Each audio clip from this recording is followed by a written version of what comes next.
नोएडा कोतवाली नगर क्षेत्र में सुनहरी नगर कॉलोनी में डॉक्टर गंगा सिंह के परिवार में 4 लोगों की मृत्यु हत्या की वारदात हुई है। और अभी जैसे ही वारदात की सूचना दिन के दोपहर 3 बजे हम लोग को प्राप्त हुई, उसी समय यहाँ पे पुलिस तुरंत पहुँच गई। एसएसपी, डीआईजी और मेरे द्वारा तीनों ही लोगों द्वारा रवाना हो गए यहाँ मौके पर। और जो प्रथम दृष्टिया डॉक्टर गंगा प्रसाद और उनकी वाइफ, उनकी बहू और उनकी बहू की बेटी ज्योति 23 साल की, जिसकी शादी होने वाली थी 10 या 11 फरवरी को, इनको मृत हालत में यहाँ पर पाया गया। और जो कमल सिंह जो गंगा प्रसाद के बेटे हैं, यानी कि गंगा प्रसाद के पोते, उनके द्वारा जब स्कूल से वो लौटे, उन्होंने इस जघन्य अपराध को यहाँ पर देखा और फिर उन्होंने हल्ला मचाया और मोहल्ले में इसकी जानकारी दी। मोहल्ले से पुलिस को जानकारी हुई और पुलिस की पूरी टीम यहाँ पर, मैं डॉग स्क्वाड और फोरेंसिक टीम के यहाँ पर हाजिर हुई और तब से निरीक्षण शुरू हो गया। वारदात की घटना प्राप्त होते ही एसएसपी यहाँ के लिए रवाना हुए, डीआईजी भी रवाना हुए और मैं भी यहाँ पर मौके पर पहुँच गई हूँ। जो परिस्थिति जन्य साक्ष्य है, उन सभी परिस्थिति जन्य साक्ष्यों को देखा जा रहा है, उनके दृष्टिगत आगे पुलिस की कार्रवाई की जा रही है।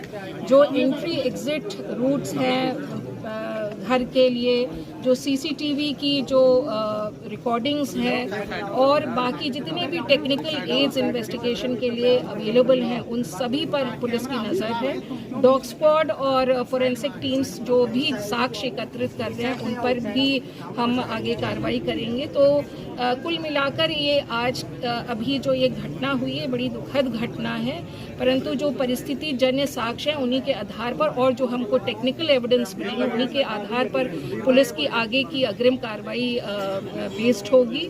और चूँकि अभी प्रथम रूप से जो भी एविडेंस कलेक्शन का काम करना था, वो एविडेंस कलेक्शन का काम कर लिया गया है और आगे जो सस्पेक्ट्स होंगे उनसे पूछताछ होगी और उन पर कार्रवाई होगी। उसके लिए पुलिस की टीम गठित कर दी गई है और डीआईजी के निर्देशन पर ये सारी टीमें जो हैं कार्रवाई करेंगी और मैं समझती हूँ कि जल्द ही हम मुलजिम तक की पहुँचने के लिए सक्सीड करेंगे और उसके आगे की जितनी भी चीज़ें सामने आएंगी उसका अपडेट हम आपको देते रहेंगे। मैडम, हत्या का कारण क्या माना जा रहा है?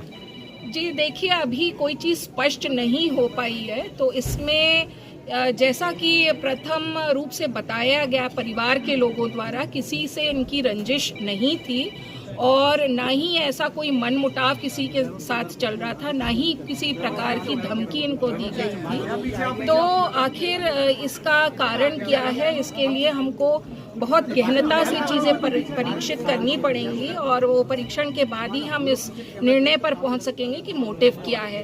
परंतु हमको कई सारे ऐसे साक्ष्य मिल रहे हैं जो एक दिशा में हमको ले जाने का प्रयास कर रहे हैं और इसमें जितने भी अपडेट्स आएंगे, मैं डीआईजी से यहाँ पे बोल दिया है कि आपको आगे पूरा अपडेट करते रहें। क्या कुछ लोगों को हिरासत में लिया गया अभी तक पूछताछ के लिए?